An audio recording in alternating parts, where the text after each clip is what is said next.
যে 12টি স্থানে ভগবান শিব আবির্ভূত হয়েছিলেন, সেই 12টা স্থানে অবস্থিত শিবলিঙ্গগুলোকে জ্যোতির্লিঙ্গ হিসেবে পূজা করা হয়ে থাকে। এটা বলা হয়ে থাকে যে ভগবান শিব এই স্থানগুলোতে স্বয়ং বিরাজ করেন। আর এও প্রচলিত আছে যে এই জ্যোতির্লিঙ্গগুলির দর্শন এবং পূজা করলে মানুষ জন্ম জন্মান্তরের সমস্ত পাপ থেকে মুক্তি পেতে পারে।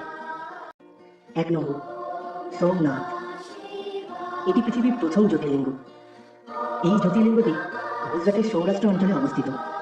শিবপুরাণ অনুযায়ী প্রজাপতি দক্ষ চন্দ্রদেবকে ক্ষয় রোগের অভিশাপ দিলে চন্দ্রদেব এই জায়গায় তপস্যা করেন এবং নিজের পাপ থেকে মুক্ত হন। বলা হয় যে এই শিবলিঙ্গের স্থাপনা স্বয়ং চন্দ্রদেব করেছিলেন। 2 নম্বর, মল্লিকার্জুন জ্যোতির্লিঙ্গ। এই জ্যোতির্লিঙ্গটি অন্ধ্রপ্রদেশের শ্রীশৈল নামক পর্বতে কৃষ্ণা নদীর তটে অবস্থিত। শিবপুরাণের কোটিরুদ্র সংহিতা অনুযায়ী মল্লিকার অর্থ মা পার্বতী এবং অর্জুনের অর্থ ভগবান শিব। এই দুটিকে একত্র করে মল্লিকার্জুন নামটি তৈরি হয়েছে। এটাই সেই স্থান যেখানে সতীমায়ের বিবাহ পতিত হয়েছে। 3 নম্বর, মহাকালেশ্বর জ্যোতির্লিঙ্গ। ভগবান শিবের এই জ্যোতির্লিঙ্গটি মধ্যপ্রদেশের উজ্জয়িনীতে অবস্থিত। এটি একটি স্বয়ম্ভূ জ্যোতির্লিঙ্গ। বলা হয়ে থাকে যে প্রাচীনকালে এই জায়গাটি থেকে সম্পূর্ণ পৃথিবীর সময় নির্ধারিত হতো। এর জন্যে মহাকাল থেকে এই জ্যোতির্লিঙ্গটির নাম মহাকালেশ্বর রাখা হয়েছে। 4 নম্বর, ওমকারেশ্বর জ্যোতির্লিঙ্গ। এই জ্যোতির্লিঙ্গটি মধ্যপ্রদেশের নামকরা শহর ইন্দোরের কাছে খান্ডোয়া জেলায় অবস্থিত। জ্যোতির্লিঙ্গে এখানে দুটি স্বরূপ পাওয়া যায়। প্রথমটি মমলেশ্বর এবং অপরটি ওমকারেশ্বর নামে পরিচিত। আলাদা আলাদা হলেও এদেরকে একসাথেই গোনা হয়ে থাকে। এটি একটি পঞ্চমুখী জ্যোতির্লিঙ্গ। যেই স্থানে এই জ্যোতির্লিঙ্গটি অবস্থিত সেই স্থানে পবিত্র নর্মদা নদী প্রবাহিত হওয়ার কারণে পাহাড়ের চারদিকে ওমের মতো আকৃতি তৈরি হয়েছে। 5 নম্বর, কেদারনাথ জ্যোতির্লিঙ্গ। ভগবান শিবের এই জ্যোতির্লিঙ্গটি উত্তরাখণ্ডের রুদ্রপ্রয়াগ জেলায় হিমালয়ের কেদার নামক পর্বতে অবস্থিত।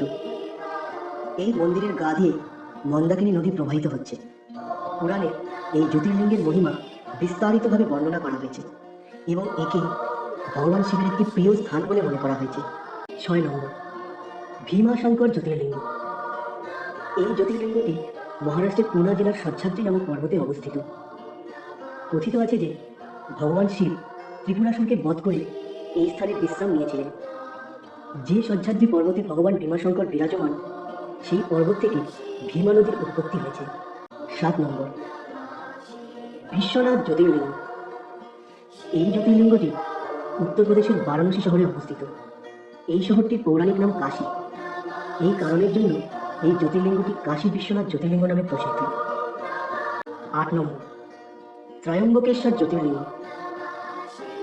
এই জ্যোতির্লিঙ্গটি মহারাষ্ট্রের নাসিক থেকে 25 কিলোমিটার দূরে ত্রয়ম্বকেশ্বর শহরে গোদাবরী নদীর কাছে অবস্থিত। 9 নম্বর, বৈদ্যনাথ জ্যোতির্লিঙ্গ। এই জ্যোতির্লিঙ্গটি ঝাড়খণ্ডের দেহগড়ে অবস্থিত। এই জ্যোতির্লিঙ্গটিকে সমস্ত জ্যোতির্লিঙ্গের মধ্যে সর্বাধিক মহিমান্বিত মানা হয়ে থাকে। এখানকার একটি বৈশিষ্ট্য এই যে এখানে নাট মন্দির এবং গর্ভ মন্দির একই সমতলে অবস্থিত। 10 নম্বর, নাগেশ্বর জ্যোতির্লিঙ্গ। এই জ্যোতির্লিঙ্গটি গুজরাটের দ্বারকাধামের কাছে অবস্থিত। ভগবান শিবের এই জ্যোতির্লিঙ্গটি সম্বন্ধে বলা হয় যে যারা এখানে পূর্ণ বিশ্বাস এবং শ্রদ্ধার সাথে এসে পুজো করেন তাদের সমস্ত ইচ্ছা পূর্ণ হয়। 11 নম্বর, রামেশ্বর জ্যোতির্লিঙ্গ। এই জ্যোতির্লিঙ্গটি তামিলনাড়ুর রামনাথপুরমে অবস্থিত।